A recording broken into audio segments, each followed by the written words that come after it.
2013 সালের 5 মে রাজধানীর মতিঝিলে শাপলা চত্বরে নিহতদের লাশ বিজিবির 3টি গাড়ি বোঝাই করে অজ্ঞাত স্থানে সরিয়ে নেওয়া হয়েছিল। ব্রাহ্মণবাড়িয়া থেকে সে রাতে হেফাজতের কর্মসূচিতে যোগ দেয়া প্রত্যক্ষদর্শী স্বপন সরকারের বর্ণনায় উঠে এসেছে এমন চাঞ্চল্যকর তথ্য। জিটিভিকে দেয়া এক সাক্ষাৎকারে তিনি আরও জানান, বিজিবির পোশাকে ওই রাতে অভিযানের সময় অনেককে হিন্দিতে কথা বলতে শুনেছেন তিনি। শাপলা চত্বরের ওই সমাবেশের পর থেকে গ্রেফতার এড়াতে পালিয়ে বেড়ান তিনি। তবে আইনশৃঙ্খলা বাহিনীর পরিচয়ে তার ছোট ভাইকে ধরে নিয়ে যাওয়া হয়। আজও তার হদিস মেলেনি বলে জানান স্বপন। আরও জানাচ্ছেন মহসিন কবির। 2013 সালের 5 মে রাজধানীর শাপলা চত্বরের গণহত্যা নিয়ে জিটিভিতে গত মার্চ মাসে ভয়াল শাপলা চত্বর প্রতিবেদনটি প্রকাশের পর আমাদের সঙ্গে যোগাযোগ করেন স্বপন সরকার নামের এক ব্যক্তি। ব্রাহ্মণবাড়িয়া সদর থানার বজলিশপুর ইউনিয়ন থেকে সে সময় হেফাজতের সমাবেশে যোগ দিতে ঢাকায় আসেন তিনি। 2টার দিকে পৌঁছাইবার পরে এখানে সমাবেশ পুরা চালু হয়ে গেছে গা। এখানে 13 দফা দাবি ছিল।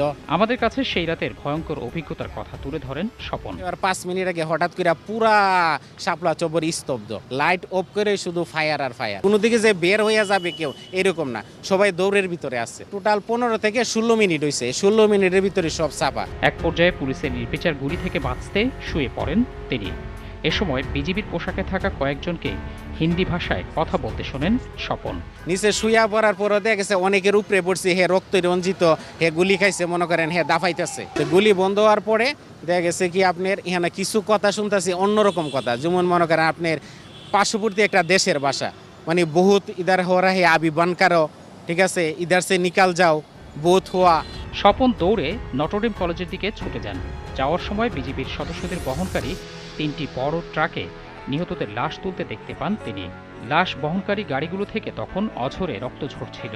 ওই জায়গায় 3টা গাড়ি লাগানোর পরে 3টা গাড়ির ভিতরে 3টা গাড়ির অনুমান ছিল 6 চাকার গাড়ি ছিল, পিছনে হইলো 2 চাকা 2 চাকা 4 চাকা, আর এটি হলো বিজিবির গাড়ি, উপরে যে কাপড় দেওয়া থাকে, ডাকনা থাকে, এটা একটা কভার ভ্যানের মতো। যে লাশগুলি যে ভরা হয়েছে বোঝা যাচ্ছে যে আপনার কোনো আটা বা ময়দার বস্তা যেভাবে দুইজনে দইরা উপর মেজে দিলে যেভাবে হয় এভাবে দিতেছে। গাড়িগুলি পশ্চিম দিকে ঢুকছে, এদিকে গিয়া ওদিকে গেছে। মুড়ে যাওয়ার পরে লগে লগে আবার মুড়ের ওই জায়গায় লোডশেডিং দিয়ে দিচ্ছে। পিছনে দেয় একটা ফায়ার ব্রিগেডের গাড়ি পানি মেরে যাইতেছে, যত ব্লাড ফরতাছে। ফায়ার ব্রিগেডের গাড়ি প্রায় মনে করেন আপনার প্রায় আধা কিলোমিটারের মতো গেছে। পরে ট্রেনে করে ব্রাহ্মণবাড়িয়া চলে যান, কিন্তু বাড়ি যাওয়ার কিছুদিনের মধ্যেই থানা থেকে তাকে টেলিফোন করা হয়। এর কদিন পর ঢাকা থেকে একটি গোয়েন্দা সংস্থার পক্ষ থেকেও তাকে টেলিফোন করা হয়। বলতেছে যে আমি ঢাকা ডিজিএফআই অফিসতে বলছি, হেফাজতের মারামারির সময় আপনি কই আছিলেন, কি করতেন, ঠিক আছে, আপনি ডিটেল সব আছে। পরবর্তীতে আমি ওই সিমটা পাল্টার পরে ওই জায়গাতে আমি মনে করি আবার নারায়ণগঞ্জে চলে যাই। স্বপন পালিয়ে যাওয়ার কিছুদিন পর তার মাদ্রাসা পড়ুয়া ছোট ভাই জহিরুল ইসলামকে আইন শৃঙ্খলা বাহিনীর পরিচয়ে তুলে নিয়ে যাওয়া হয়। দীর্ঘ 12টি বছর পেরিয়ে গেলেও আজও জহিরের সন্ধান মেলেনি। 27 দিন ফোন দিছে, আম্মা আমি আসতে 2 দিন দেরি হতে পারবো। ঈদের পরের দিন হঠাৎ করে আমার ওয়াইফের মোবাইলে একটা ফোন যায়, বলে ভাবি আমি আসতে সময় লাগবো, আমি এক জায়গায় যাচ্ছি। এতটুক কথার পরে total switch off. A of আজও পর্যন্ত অফ। সে আজও পর্যন্ত কি জীবিত আছে না মারা গেছে নাকি কি আছে, কি অবস্থা, মানে সে লোকে কি ঘটনা ঘটছে আজও পর্যন্ত এটা আমি বলতে পারবো না। 2013 সালের 5 মে শাপলা চত্বরের অভিযানে কমপক্ষে 300 জন হেফাজত কর্মী নিহতের বিষয়টি উঠে এসেছে জিটিভির অনুসন্ধানে।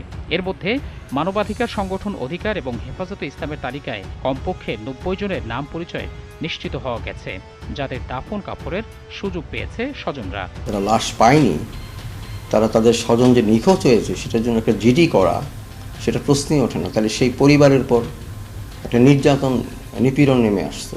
যারা ইসলামিস্ট একটা কমিউনিটিকে নিশ্চিহ্ন করার জন্য যেই অপারেশন চালানো হয়েছিল এটা গণহত্যার মধ্যেই পড়ে। ওই তালিকার বাইরে জিটিভির অনুসন্ধানে আঞ্জুমান মুফিদুল ইসলাম থেকে পাওয়া নথিতে নাম পরিচয়হীন অন্তত 229টি বেওয়ারিশ লাশ কোথায় দাফন করা হয়েছে সে বিষয়ে কিছুই জানা নেই বলে দাবি করেছে সংস্থাটি। ওই অকারেন্সের পরে যে লাশ আসছে ওগুলা কি মর্গ হয়ে আসছে কি না এটা আমরা জানি না, মর্গের বাইরে তো আমরা যেতে পারি না।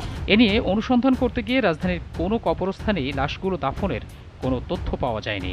এদিকে জিটিভিতে প্রচারিত প্রতিবেদনে নিহতের স্বজনরা অভিযোগ করেন, গুলিবিদ্ধ হেফাজত কর্মীদের অনেকেই পরে হাসপাতাল কিংবা অন্যত্র মারা যান, কিন্তু সেসব লাশ স্বজনদের দিতে অস্বীকার করা কিংবা ছিনিয়ে নেওয়ার চেষ্টা করেছিল পুলিশ। আমাকে দাবি করা হয়েছিল যে 1 লক্ষ টাকা দেওয়া হবে, তুমি শুধু বলবা যে উনি অ্যাক্সিডেন্ট করে মারা গেছে। তিনি যে হেফাজতে জয়েন করে মারা গেছে এটা তোমরা বলো না, মুখটা বন্ধ করে দাও। ওরা বলতেছে যে আমরা লেখা দিব যে হেফাজতের যার যার নাম বলবো এই নামের উপরে লেখা দিব, আমি ওখানে আপনি সিগনেচার করবেন যে ওরা আমার স্বামীকে মারছে, আমরা এইভাবে সাজাবো। তখন আমি মনে খুব রাগ হয়েছিলাম, তখন যে না আমি এটা পারবো না, আপনি যদি আমার স্বামীর লাশ নাও দেন তবুও আমি এটা পারবো না। অন্যদিকে শাপলা চত্বরে যারা আহত হয়েছিল সঙ্গীরা তাদের উদ্ধার করে নিয়ে গেলেও লাশগুলো কাউকেই নিতে দেয়নি আইন শৃঙ্খলা বাহিনী। নিহতদের স্বজনদের অভিযোগ এবং প্রত্যক্ষদর্শী স্বপন সরকারের বক্তব্যের সূত্র ধরে হয়তো শাপলা চত্বর থেকে গুম হওয়া লাশগুলোর ভাগ্যে কী ঘটেছিল তা একদিন উদ্ঘাটিত হবে, এমন প্রত্যাশা হেফাজতে ইসলাম এবং ভুক্তভোগী পরিবার সহ সবার। মহসিন কবির, জিটিভি নিউজ, ঢাকা।